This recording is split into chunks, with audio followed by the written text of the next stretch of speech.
Hi, good evening, everyone.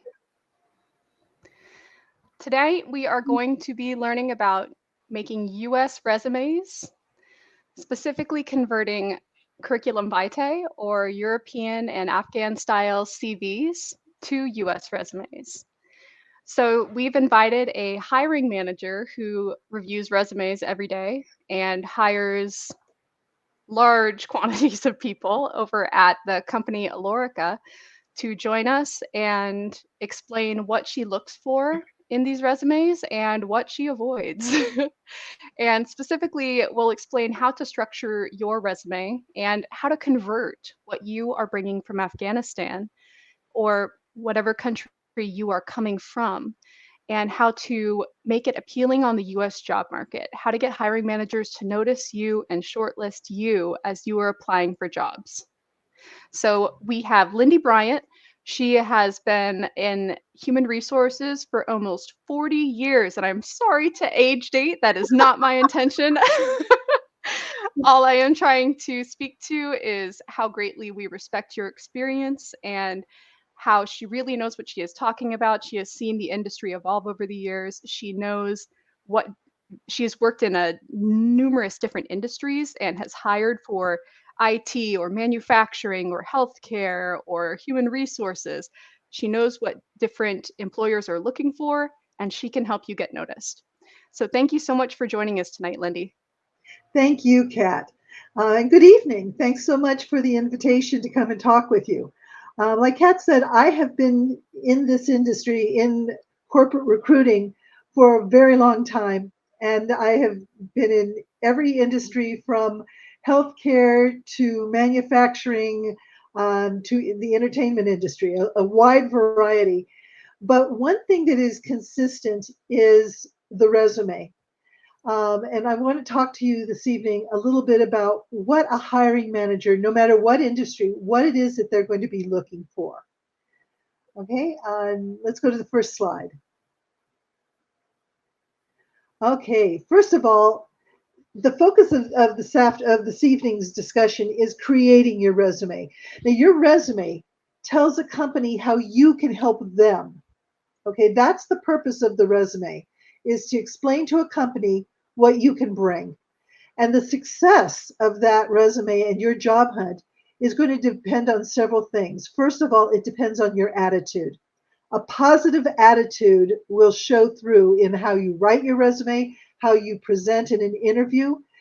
So we're looking for a positive attitude, a positive approach, somebody who is prepared and has done their homework, their research, and has obviously put in the effort to know about the company.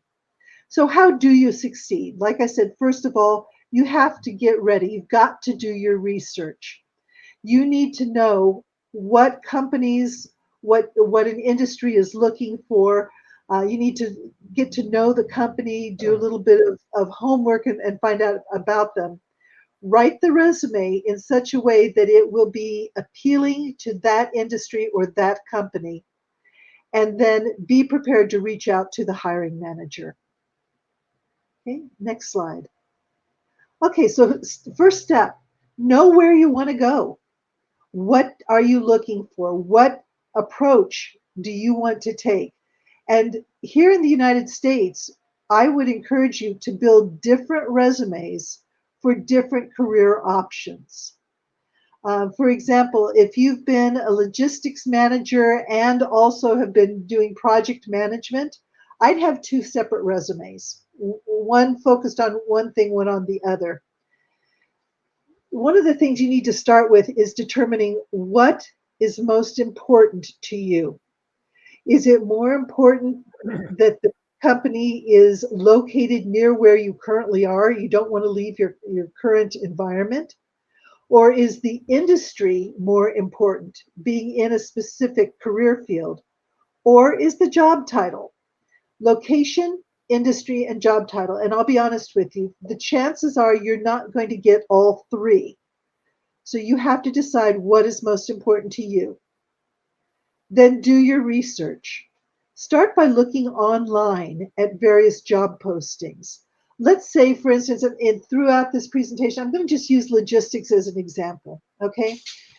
Go online and look at various jobs having to do with the logistics industry. Look at different ones. What key skills, terms, or requirements do you see listed again and again and again? Those keywords, or what we call buzzwords, are very important, and you need to jot those down and integrate those into your resume.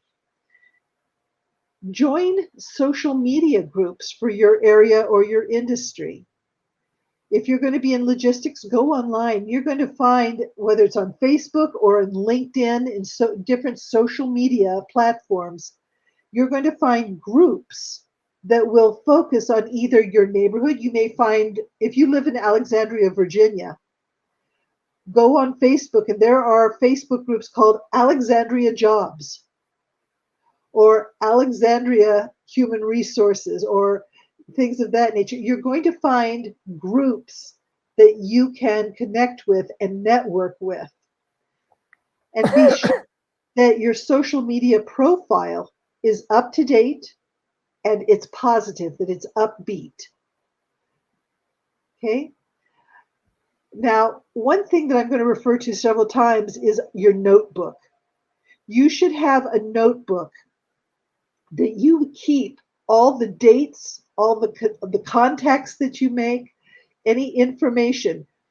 If there's a company that you're interested in getting a job at, you should have information about that company, where their offices are at, who their CEO is. Get to know that company and make sure that if you are talking to someone, that you get that information and get it written down. That notebook can be your best friend. Okay, let's go to the next page. And Okay. Lindy, I'm sorry, if you don't mind, I was going to add something really quick to that Sure. previous slide. This is something that people in other who are coming from other countries may not be as familiar with in U.S. culture, but our employers definitely do check your social media accounts and your social media history, not just your professional accounts like LinkedIn, but they will look at your Facebook accounts. They will look at your Twitter accounts. They will search your name and your location.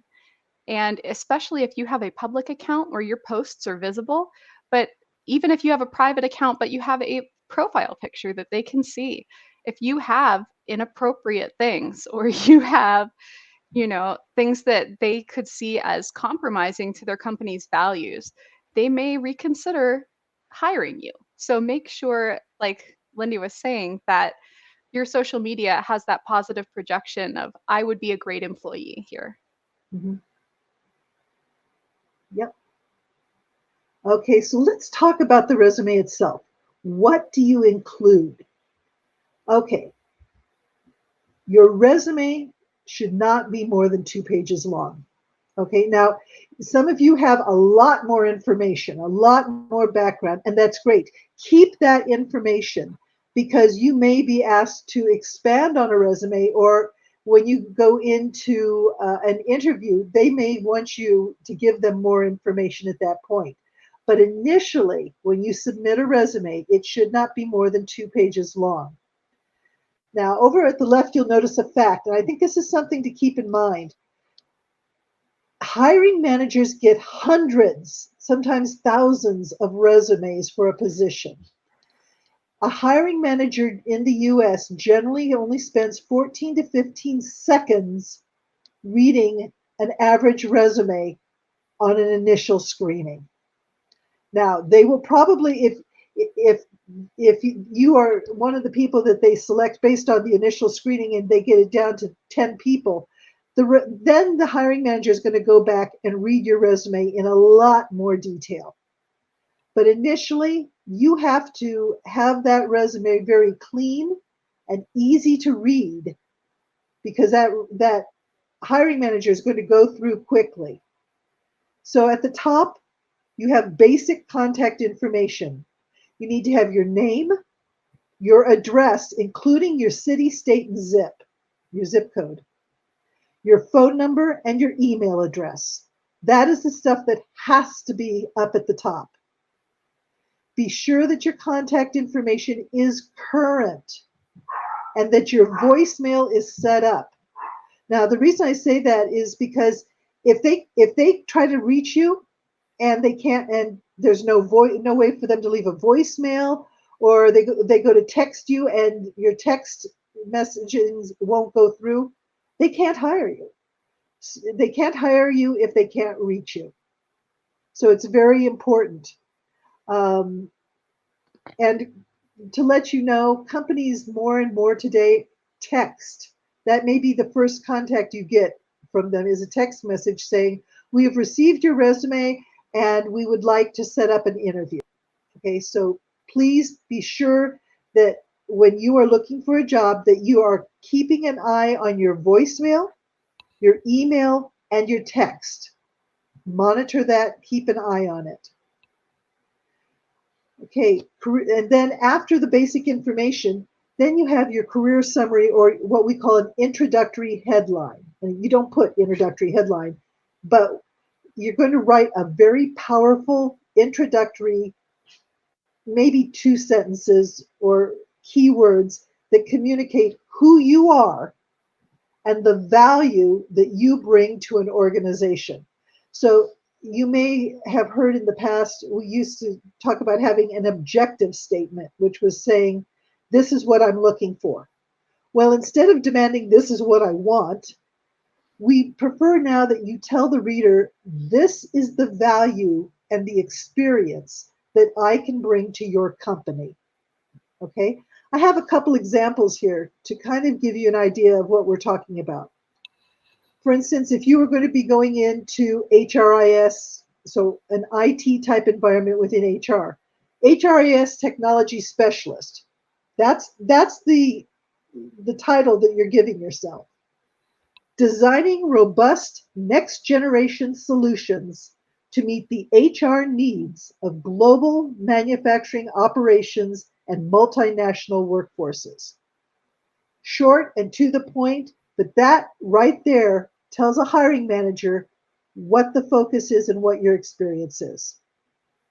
Very short, but that's important to have that up at the top right after your contact info.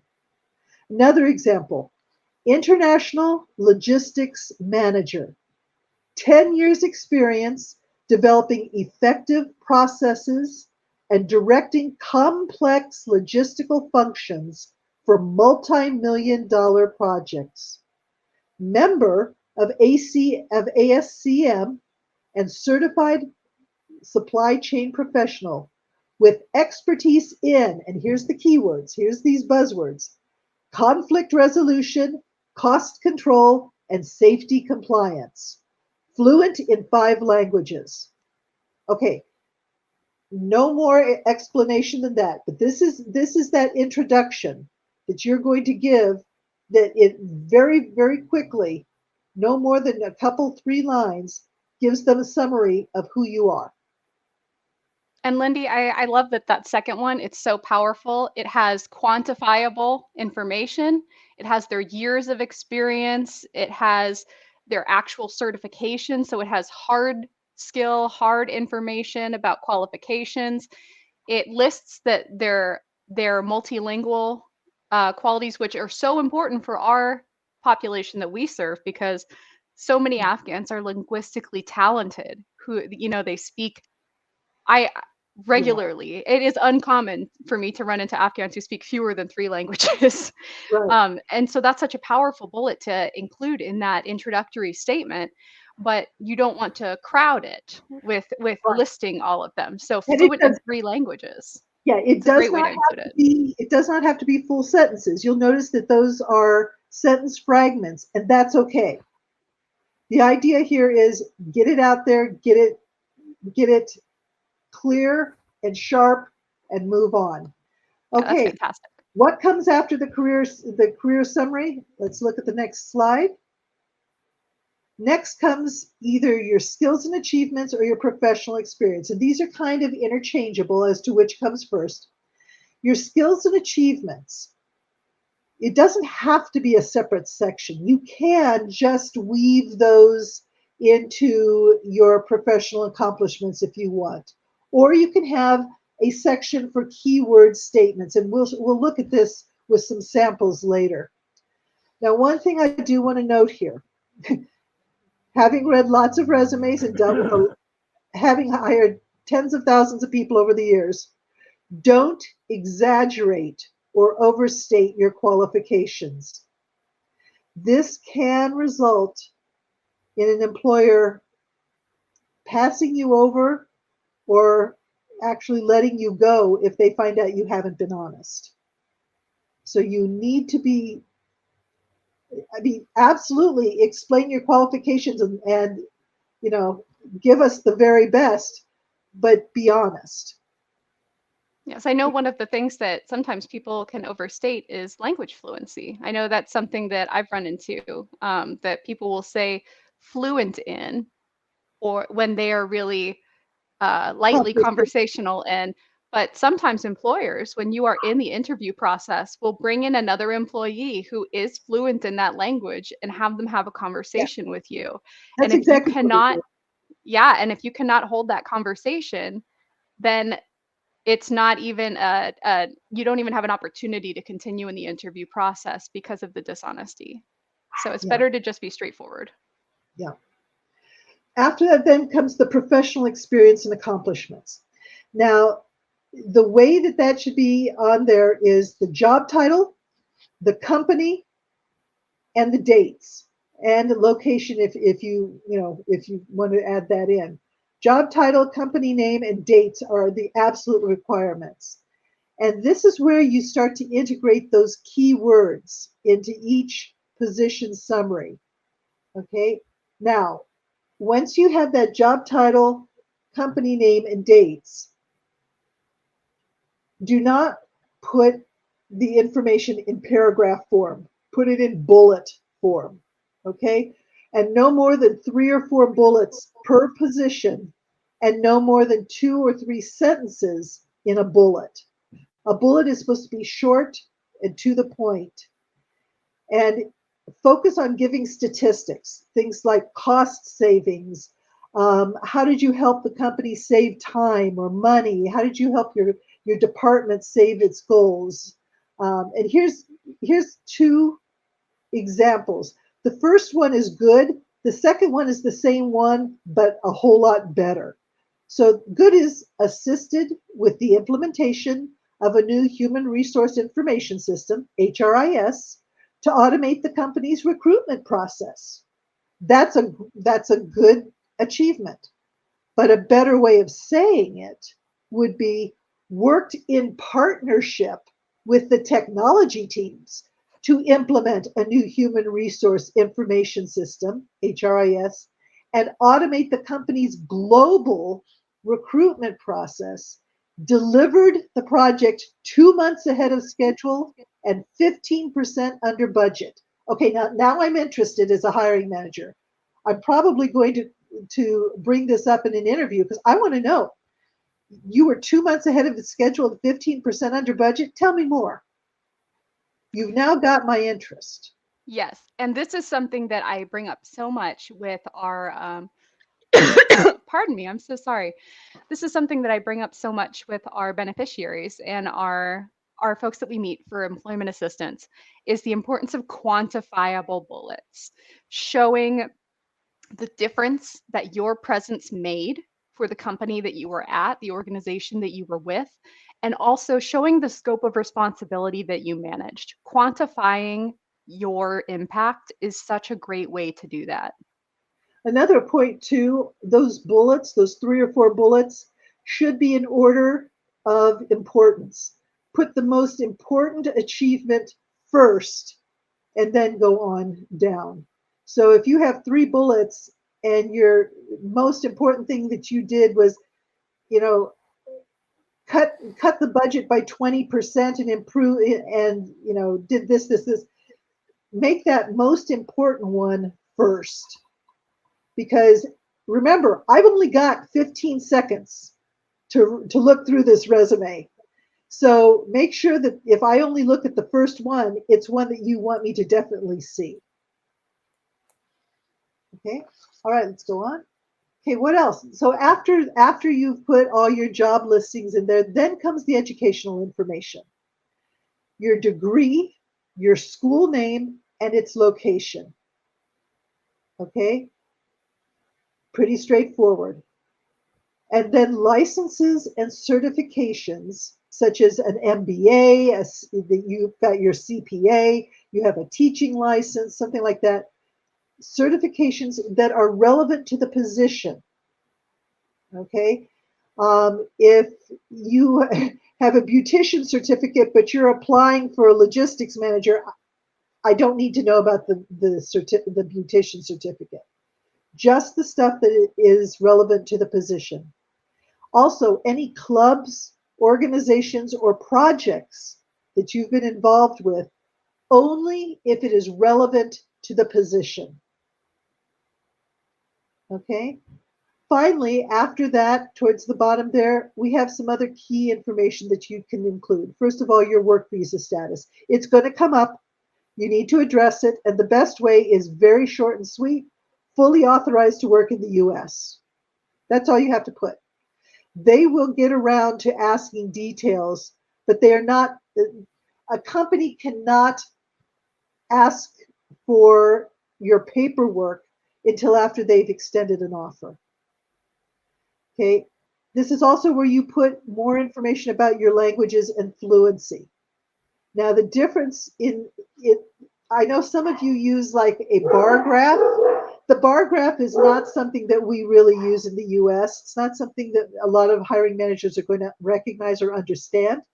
What they're going to look for is fluent in this, this, or this, conversational in this or this. And always include your English fluency first. Okay? Fluent and conversational are two different things. The example I give is in human resources. Here in the United States, of course, we hire a lot of people who are Spanish speaking. So many HR people are conversational in Spanish, but they're not fluent. An example, I can say, ¿Qué es tu nombre? What is your name? Okay. But if you need me to talk to you about your benefits package, your compensation, your paycheck, I'm going to hand you over to somebody who's actually fluent in the language. So this is where you need to be honest. You're fluent in this language and this language. Good example. I was talking to Kat. Let's say that you often went on business trips to India, okay? And you know enough Hindi to order out lunch and to tell the taxi driver where you need to go. You're conversational. You're not necessarily going to be negotiating business deals in that language, though. That's the difference between being conversational and fluent. The other thing that goes down here is if you're willing to relocate. This goes back to, remember at the very beginning, I mentioned what's most important to you: location, industry, or job title.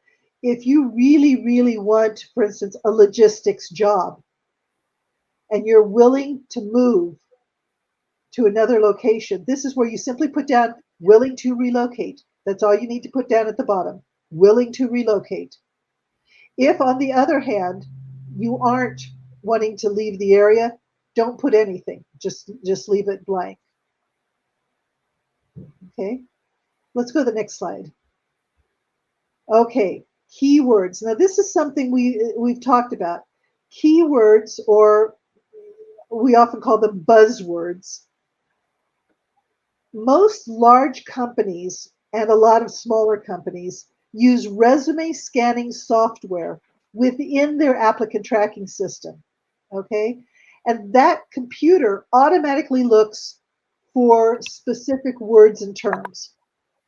They look for 4 specific type of terms. The first are hard skills. This would be, for instance, references to an industry, logistics, job titles, manager, supervisor, analyst, things of that nature. Computer applications. Do you have experience with Oracle or SAP or some other computer application, those keywords will be grabbed by a computer program. The next is soft skills.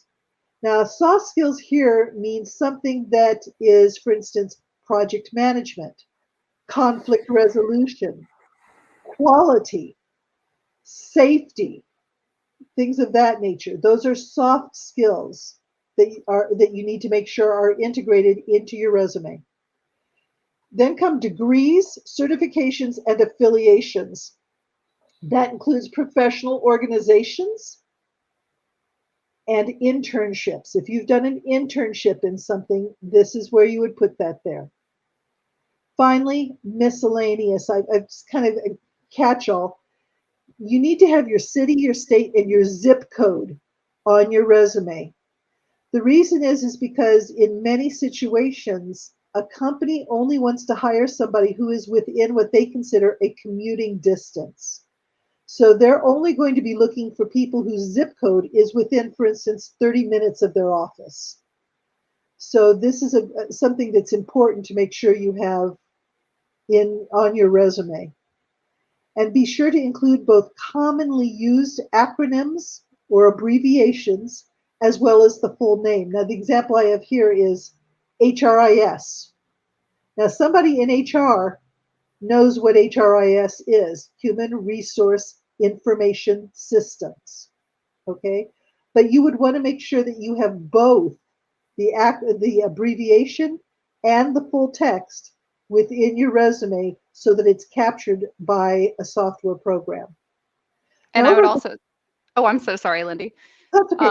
I was going to say I would also check to make sure that you are using the acronyms that are used in the United States rather than the one that is used in the country that you came from. I know, Lindy, I actually spoke to you about an HRIS professional that we had who came from Afghanistan, and what was it? HIRS, I think it was, over there. I forget. It was a different acronym, and I had to look at it Yeah. and realize it was the European version of HRIS. Yes. But Yes. nobody, And it would not have been caught by a computer. exactly. But on his resume and on his LinkedIn, he was using that acronym. And Yeah, so he was not coming up with the applicant tracking system yeah, flags because it wasn't the appropriate acronym. So you have to make sure that you find the appropriate terms and acronyms in the local industry, not just the previous industry that you were in. yeah. And then on the little infographic there to the left, just to kind of give you guys an idea, if there's 100 people who submit a resume, then once the initial screening is done, that's probably reduced to about 25 people. That's what the hiring manager sits down and goes through, those 25, and of those, they'll pull 4 to 6 that they're interested in, that they then invite for an interview. So out of 100 people, only 4 to 6 people are actually going to be interviewed. And of those, maybe 1, 2, or 3, they'll do a second interview. If you get to a second interview stage, that's really good. And then they'll from there narrow it down to the person that gets the job. So that just kind of shows you the funnel. Um, it really is. It's a numbers game. Sometimes you just have to make sure that your resume has the right keywords, the right buzzwords, that it is written in such a way that it will capture the attention of the hiring manager very quickly. Okay, let's go to the next. Okay, I'm going to real quickly talk about cover letters. Um, Cover letters are something that's not used everywhere, but it is still used here in the United States. I recommend writing a cover letter, and it doesn't have to be a letter. It can be a paragraph or two that is tailored to the type of resume. So, like, remember I said if you had one for logistics and one for project management, you would have a cover letter that is tailored to logistics and one that's tailored to project management, and be able to understand that let's say that you see a job and it says for you to submit the, you know, apply online, and when you go to do that, it asks you to attach your resume and cover letter. That's where you would submit that. If, for instance, you're talking to someone and they ask you to email it in, that cover letter becomes your email, and then you attach the resume. So if take the time to create a cover letter that can then be easily customized for a position. And please, please double check your cover letter. If your cover letter says, I've really been looking forward to working for company A as a supervisor, da da da da da, and you forget and you send it to company B gets one that says, I want to work for company A. You forgot to double check. So make sure that you reread your cover letter before you hit send. And I believe that cover letters are more common for supervisory and management And positions, above. correct? Yeah, supervisory and above. Yeah. Okay, let's go to the next one. Okay, let's talk about what you shouldn't include. Okay. Now, the example on the left is a European resume or curriculum vitae. Okay. First of all, we don't call it that here in the United States. It's called a resume, and you don't put resume on your resume. And just to specify, we found this gentleman on Google. This is not one of ours. Yeah. Okay. We are respecting everyone's privacy. Yeah. And resumes differ from country to country. Absolutely. First of all, avoid colored paper and fancy fonts. Okay. You may think it looks really cool, but unless you're going to look for a graphic design job, don't do it. Most resumes, as we said, are scanned in to a database. And if the computer can't read your resume, it will throw it out. You'll never even get it reviewed. Okay. When you create your resume, save it in various formats. Save it in Word format, save it as a PDF, and keep those copies, those various formats on both your computer and on a flash drive. Keep that flash drive with you so that if you're talking to someone and they say, give me a copy of your resume, say, I've got one right here. What should you not include? A picture. Unless you are specifically requested to give them a photo, leave it off. There are certain companies and certain creative fields that will request a photo. But if you're not asked for one, don't include it. You also should not include family or personal data. This includes, do not include your age, your date of birth, your graduation dates. And people say, well, why not? Because if somebody graduated from college in 1975, I now know they're older. Okay, that in the United States, it's against the law for us to discriminate based on gender or age or anything of that nature. But you're just setting yourself up. Don't include your age. Don't include a graduation date. Now, your age, your date of birth, and things like that will be requested after you have accepted a job offer. That is part of the hiring process. But they will not and cannot ask for that until after they've already extended an offer and you have accepted that offer. You also do not include your marital status, the names of your spouse or children, your religion, any information about your health, or your nationality. Again, those are things that the company doesn't need to know until after you've accepted an offer. The bottom line is don't overshare. Okay. We know that you want to give all the information to the company, but you really only need to include information that is relevant to the position that you are applying for. Okay, now let's look at this sample of this resume. He's got his birth date, he's got his nationality, he's got, married with kids and all that. Don't put that on there. I know that is used in Europe and Africa and the Middle East. It is not appropriate in the United States. We also talked a little bit about the fact that this resume should only include positions that are relevant to what you're applying for. He's applying for basically an avionic technician position. And most of his positions reflect that.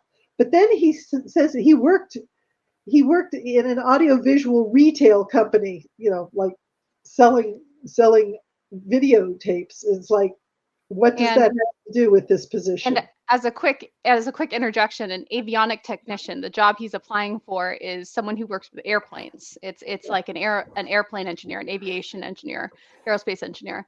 And he listed that he worked in a video store when he was like a teenager. Yeah, your resume does not need to go back that far. It should, first of all, only include things that are relevant to the position that you're applying for. And it is perfectly okay to only go back 10, 15 years. If you've got 40 years of experience, you don't need to put it all on there unless it's really important to the position you're applying. Okay? And down at the bottom, he's got activities that have absolutely nothing to do with his job. He plans a pop concert. Yeah, he plans music concerts. It has nothing to do with being an aerospace engineer. So don't include it. Too much information. Okay, let's go on. Okay, let's look at some resumes. Let's get into this. The first one, he's got his name nice and clear up there. Over to the side, he's got the details, his address, and all of that. But first of all, let's take a look at his profile. It's four sentences long, four lines long. Certainly, that's as long as you'd want. That's probably too long. He's got then his positions, which are great, but he's got way too many bullets. That first one, I can guarantee you, I'm not going to look at more than the first two or three. The rest of it is too much. It's not going to get read. It's not going to get read. Okay. Down there under the education, yes, very good. He's got Bachelor of Science, Business Administration, the university, and the location. He has the date of graduation. It is not necessary, and I would recommend leaving it off because, again, if somebody's got a college degree from 1980, that's, as opposed to just the fact that he's got a bachelor's in business. That's all that's really important to this job. He's got his certifications. Excellent. I need to see those. Now, over to the right, you'll notice that that's where he's put his skills. He's, supply chain management, inventory management. That's all great. Then below that, he's got the languages. Now, the thing that he's using are the bar graphs. Those are not used in the United States. Okay. That's why I said the languages should say fluent in German and English. Having the bar graphs will mean nothing to most hiring managers in the US. Okay. Let's look at That's a very, very European thing, I believe. Yeah. Let's look at the next one, the next sample. Okay, this one, again, it's got the name, it's got the information across the top. The professional experience goes right into it. Job title, the company, the location, and the dates. The dates are very, very important. This is because I want to see, for instance, this guy has been a supply chain specialist, a supply chain analyst. Let's say I'm hiring for a senior analyst. Okay, I'm going to look at this and go, okay, he spent 2 years as a specialist, then he was promoted at the same company, which is good, to a supply chain analyst, and he's been doing that for 1.5 years. Well, he's probably ready now for a senior analyst role. So the dates help me decide and show that they have progressed. So that's important to include in there. His education is down below. Now let's look at how he's done the skills. This is one of the best examples of something that you should take a look at doing. These skills are bulleted. He hopefully has them in order of the most important ones first, and they're easy for me to read. I can look at this and go boom, boom, boom. Okay, there's the keywords. The computer's going to pick them up, and I can see them easily. Let's look at the next one. I'll show you where the skills are on the next one. Okay, Robert Smith, logistics specialist. That's great. Information to the right. But look at his summary. First of all, it's a whole paragraph. Way too much. I'm probably not going to read any of it. I'm going to look at that, see how big it is, and skip it. His skills are nice. I mean, they're right there. They're good words, but he's written them in lines, and I'm not going to take the time to look at that. If he had bullet pointed them, I'd read them. Okay, work experience. Again, he's got the job title, the company, all of that, but he's got way too many bullets. 3 or 4 bullets is a max. Save the rest of it for later. If you get an interview, then you can bring an expanded resume even with you and offer that to them. But right now, this is too many bullets. Now, one thing to note, up there in the right-hand corner, he's got his address, his email. He's also got his LinkedIn account. Absolutely. If you have a LinkedIn account and you're going for a supervisory or management type role, your LinkedIn account can be very, very much a part of your resume. Put it up there, and that gives the hiring manager the permission to go in and look at your professional skills in LinkedIn. So that's actually a really good thing. So let's go on. So once you've got the resume written up, now what do? Now you got to get it out to the hiring managers. You've got to get noticed, and that involves networking. Tell everybody that you're looking for an opportunity. Now, a couple things here. You may have heard the term an elevator speech. Okay, an elevator speech is if you meet somebody and you need to tell, and you're wanting to tell them that you're looking for a job, you should be able, excuse me, in about 30 seconds to give them a brief description of you and your experience and what you're looking for. 30 seconds maximum. Okay. Also, in 25 words or less, what are you looking for? Because if you are asked in a chat or on Facebook or something else, what is it that you're looking for? I'll be perfectly honest. The US business community moves very fast. If I ask somebody, what kind of position are you looking for? You've got about 30 seconds of my time. That is not the time when you're going to sit down, have a cup of tea, and chat. We're looking for 25 words or less. What are you looking for? An elevator speech, 30 seconds. That's all you've got. Now, let's say that you're out at a business function and somebody says, oh, that's what you're looking for?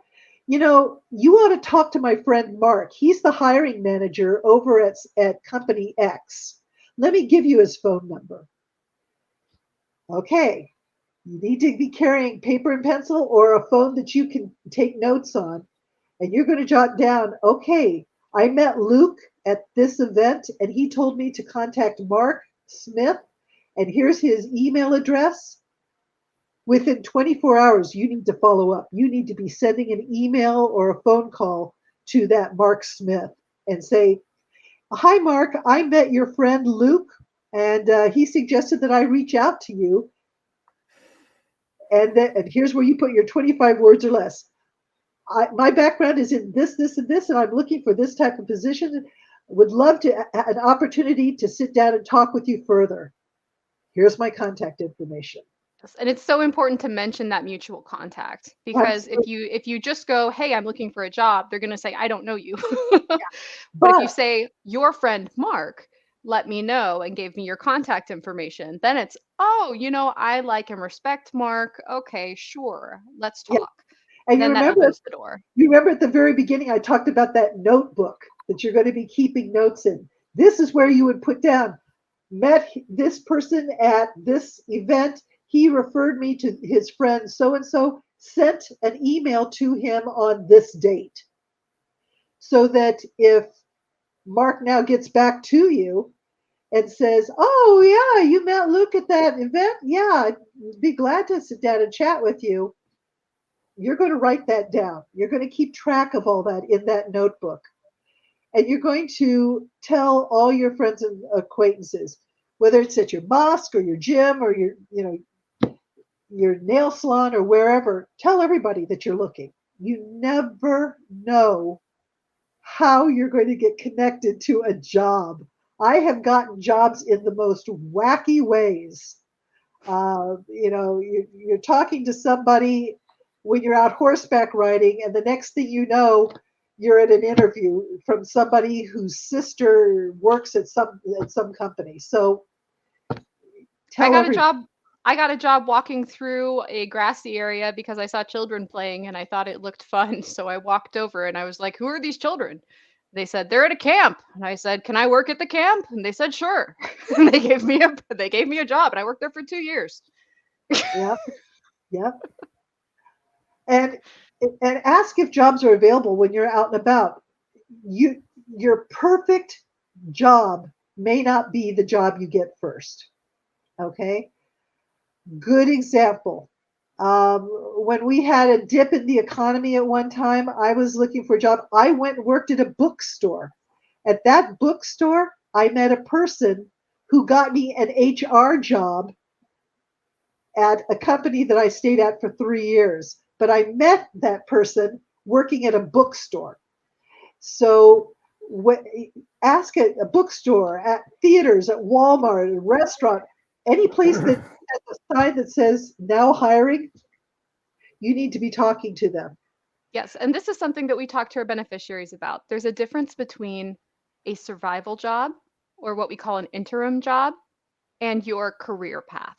Okay, so your resume can what Lindy was talking about, having resumes geared for different jobs. You can have a resume that is geared for your survival job, your Mhm, job that you are just trying to get the bills paid. You are trying to make ends meet. You want to stay in a financially safe situation with your family. You want to mhm, make sure you don't lose your home. You want to make sure you can pay your bills and pay for food. You know, I've been there. I understand. Sometimes you just have to take what job you can and make those ends meet. mhm. And then in the meantime, you are you're tailoring, meaning kind of fine tuning that resume for the career path that you really want. Maybe you And want to be a networking. dentist.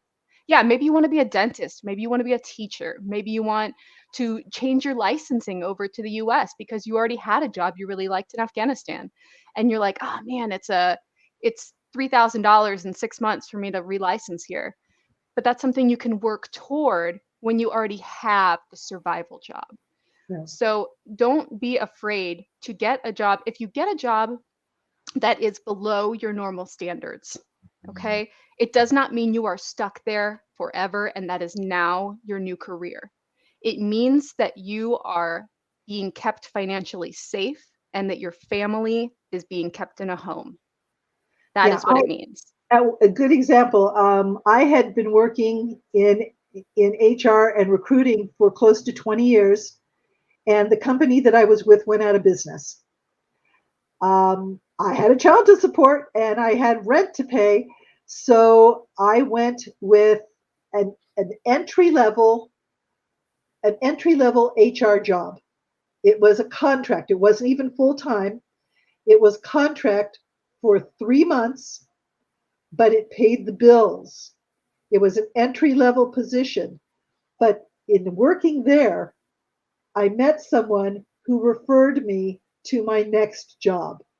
So, you know, I had 20 years experience and I took an entry level job paying minimum wage. Yeah. There's But honor in work. yes, it's better to be working than not working. There's a saying in the US, it's easier to get a job if you already have one. Yes. Yes. So don't be afraid to take that entry level position. Be willing to work weekends and evenings because a lot of jobs Right now, I have jobs sitting open with Alorica that I can't fill because people do not want to work evenings or they don't want to work on the weekends.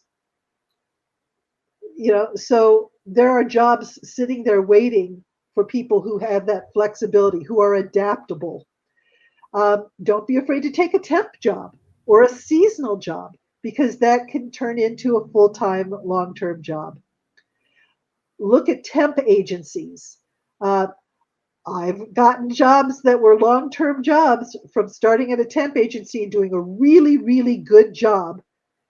And then when they had a full-time job, I was the first person they thought of because, And a oh, she temp did a good job. and a temp agency is an agency that specifically helps you find temporary positions. If you need help locating temp agencies, you can go ahead and reach out to us at ReactDC, to me or Azim, Kat at reactdc.org or Azim at reactdc.org, and we can help you locate those agencies and connect you with them, or we can help you find the temporary positions. Either way, we can act as your own temp agency. Yeah.